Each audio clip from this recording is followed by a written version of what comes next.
Welcome to the deep dive. Today we're tackling something pretty serious, but really important.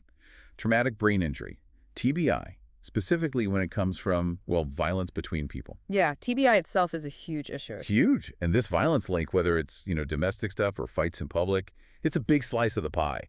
Estimates are like, what, 2 to 15% of all TBIs globally? That's right. And that range, 2 to 15%, it really shows why we need to zoom in on these specific cases. So for this deep dive, we're looking at a really solid Finnish study. They examined over 3,000 people who needed urgent head CT scans after some kind of injury. Okay. And our goal here, our mission, is to figure out what's the unique profile? Who is most likely to get a TBI from violence? How different are they from someone who, say, just fell down? Right. Parsing out that specific group. So the study had 3,023 patients total in the emergency room setting. Yep. And out of those 222 people, that's about 7.3%. Their injury was violence related. Okay, so that's our focus group, the 7.3%.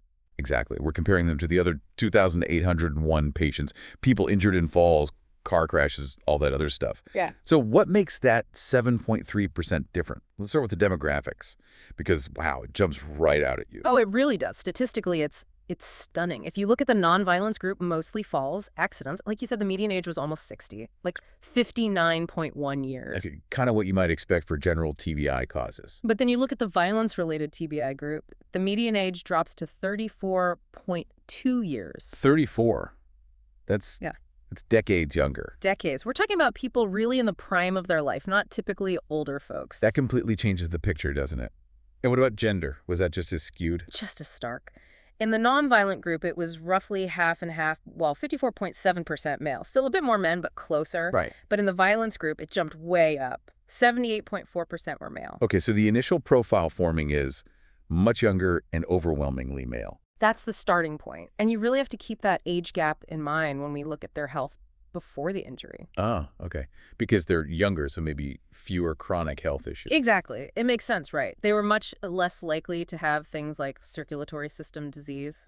Only about 8% in the violence group had that, compared to almost 42% in the nonviolent group. 42%. Okay, big difference. And they were also less likely to be on regular long-term medications, probably just because they're younger. Makes total sense.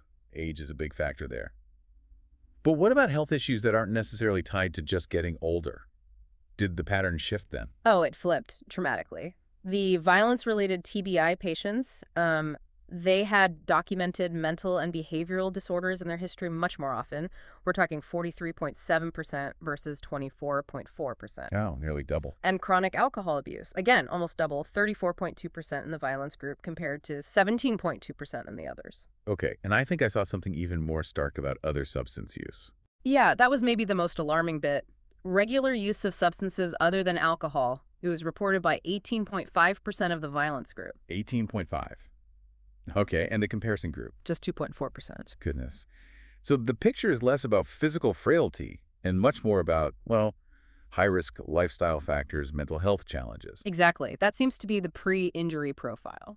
So when the researchers crunched the numbers, did that age difference still stand out? Or did these other factors like mental health and substance use really emerge as the key independent risks? Yeah, the regression analysis, it controls for all those things interacting. And it was clear. Lower age, being male, and having that history of mental or behavioral disorders were all independent risk factors for ending up with a violence-related TBI. Got it. Independent factors. Which leads us straight into the circumstances of the injury itself, particularly intoxication at the time. Okay, yeah, let's move into that section too. Because if the chronic stuff wasn't clear enough, what was happening right before the injury seems like a huge predictor. It was the strongest single factor, really. In that violence group, almost 60%, 59.5% reported using alcohol right before the injury happened. 69.5. Okay. And the nonviolence group? Only 21.7% reported alcohol use beforehand. So nearly 3 times the rate. That's huge. When they put that factor, the immediate intoxication, into their models, how much did it bump up the odds of the injury being from violence? The adjusted odds ratio, that's the measure of how much it increases the likelihood, was 3.55. 3.55, meaning being intoxicated right beforehand made it over 3.5 times more likely that the TBI was caused by violence rather than an accident. Precisely. It's a massive indicator. Wow. And do we know how intoxicated these individuals were? specifically within that violence group? We do have some data just on those 222 patients. Within that group, 64.4% reported drinking beforehand. Okay, even higher within the subgroup. And for those, they actually measured, breathalyzer or blood sample. The average blood alcohol level was 1.6 per mil. 1.6. Can you put that in perspective? Yeah, for most people, that's severely intoxicated. Way, way past any legal driving limit, obviously. It significantly impairs judgment, coordination. Right. And narcotics were also a factor. Yes. Drug use preceding the injury was also significantly higher in the violence group compared to the others. Another major differentiator. So it really underscores this connection. Accidental TBIs can happen to anyone, anytime, but these violence-related ones seem profoundly linked to being acutely, severely intoxicated right before it happens. That's crucial for thinking about prevention, isn't it? Absolutely. It points directly at where interventions might be most effective. Okay, now let's shift to the injury itself, the severity. Because this is where the study kind of flipped a common assumption on its head. The researchers thought, logically maybe, that violence would lead to more severe TBIs, right? Clinically, on the scans. That was the hypothesis. But the data just didn't back it up. In fact, it pointed the other way. Violence was not consistently tied to more severe TBI outcomes in this acute setting. That's one of the biggest surprises here, I think. Definitely. So what did the CT scans actually show? The physical evidence inside the head. Right. So they looked for what doctors call acute traumatic lesions, basically. Visible damage, like bruises or bleeding on the brain scan. Yeah. And counterintuitively, those lesions were actually more common in the nonviolence group. 19.6% of them had visible lesions. Almost 20% from falls and accidents. Yeah. Okay, and the violence group. Only 13.1% showed those acute lesions on the CT scan. Wait, hang on. So if you fell, maybe tripped on the stairs or something, you were statistically more likely to have visible brain damage on the scan than if someone actively assaulted you. In this specific study population, yes. That's what the acute imaging showed. It is deeply counterintuitive. It really is. What about other measures, like how conscious they were? Did they need surgery? Good question. They looked at the Glasgow Coma Scale, the GCS score, which is that standard quick check of consciousness level. Right. No significant difference between the groups on average GCS. And the need for neurosurgery. Also, no significant difference. Loss of consciousness rates were similar too, although amnesia right after the event was slightly more common in the violence group. But overall, the clinical picture suggests the violence mechanism didn't automatically mean a more severe injury based on these standard immediate metrics. Okay, so if the severity wasn't necessarily higher by those measures, how were these violence injuries happening? What were the main ways people were getting hurt? It was mostly blunt force trauma, as you'd probably guess. The two most common ways were almost tied. Being hit with a hand or fist was 31.1%. Okay. And being kicked was 30.6%. Wow, kicking was that common. Right up there with punching. Then you had being hit with some kind of object or weapon in about 12% of cases. Pushing someone over accounted for about 7%. And things like gunshots or stabbings? Very rare in this sample. Shooting was only 0.5%, stabbing 1.4%. That likely reflects the specific location, Finland, where firearm violence is less prevalent than in some other places. Got it. Okay, that leads into our last section, the scene of the assault. Who was doing it and where? This also had some surprising findings, especially about who the assailant was. Yes. This was quite unexpected. You might think, okay, maybe a lot of this is intimate partner violence causing the TBI that lands someone in the ER. That would be a logical assumption, yeah. But in this study, looking at these acute cases, the assailant was listed as unknown in almost 3/4 of them, 72.9%. 73% unknown. That's huge. That really changes the focus, doesn't it? It suggests most of these ER cases aren't coming from ongoing domestic situations, but maybe more from, like, random altercations, fights with strangers? That seems to be the implication for this specific type of presentation, the acute TBI needing a scan.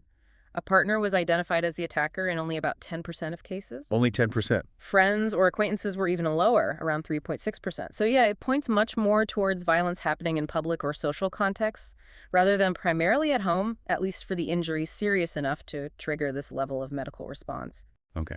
And where? Did it mostly happen downtown, city center? Nope. Another surprise, perhaps. It wasn't concentrated in the main city center of Tampere. Most assaults actually happened in the surrounding municipalities, about 1/3 of them. Why? Or in the Tampere suburban areas, another 30% or so. Only about 16% were right in the central downtown district. And the specific type of place? The street was the single most common location, about 30%. followed by happening at home, which was nearly 16%, and then restaurants or bars at about 12–13%. Okay, so spread out, often outdoors or in public, semi-public spaces. Now, even if the TBI itself wasn't always severe on the scan, violence involves, well, violence. Was there other damage, like facial injuries? Oh, yes, definitely. Facial trauma was really common alongside the TBI in the violence group. Over a quarter of them needed stitches for cuts on their head or face. 25% needing sutures. Okay. And broken noses, nasal bone fractures were found in over 11%. Broken jawbones, maxillary fractures, in about 9%. So, plenty of evidence of significant physical assault, even if the brain scan didn't always show a major lesion immediately. Exactly. The external signs of violence were clearly there. Okay, let's try and pull this all together now. Thinking about our listeners, if we distill this down, what are the absolute core statistically backed risk factors that make someone more likely to experience a violence-related TBI based on this study? Right. The regression analysis really nails this down. The 4 key independent predictors were being male, being significantly younger, Right, that 34 median age. having acute alcohol intoxication right before the injury. The 3.5 odds ratio 1. Yep. And finally, having a documented history of mental or behavioral disorders.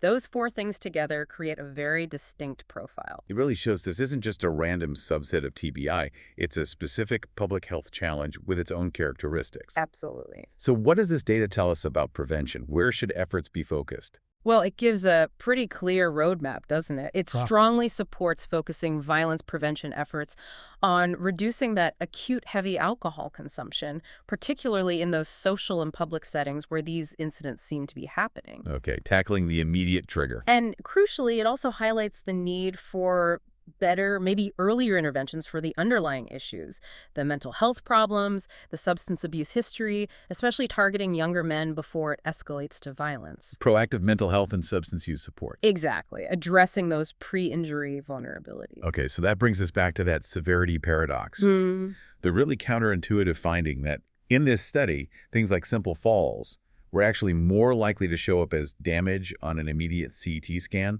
than violence was. So here's the final thought you want to leave you with today. If the immediate visible damage from assault is sometimes harder to spot on our standard ER scans, what else might be going on? What about the hidden effects? The subtle, chronic, long-term consequences between cognitive issues, emotional trauma, psychological changes that these violence-related TBIs might be causing, but that our current acute measurements just aren't catching. Yeah. It really makes you wonder if we might be underestimating the true, full burden of brain injuries caused by violence because we're missing that longer-term picture. That's a really critical question, I think. It points towards needing much more research on the long-term outcomes, not just the acute presentation. Definitely something to think about. Thank you for joining us for this deep dive. We hope this sheds some light on a complex issue.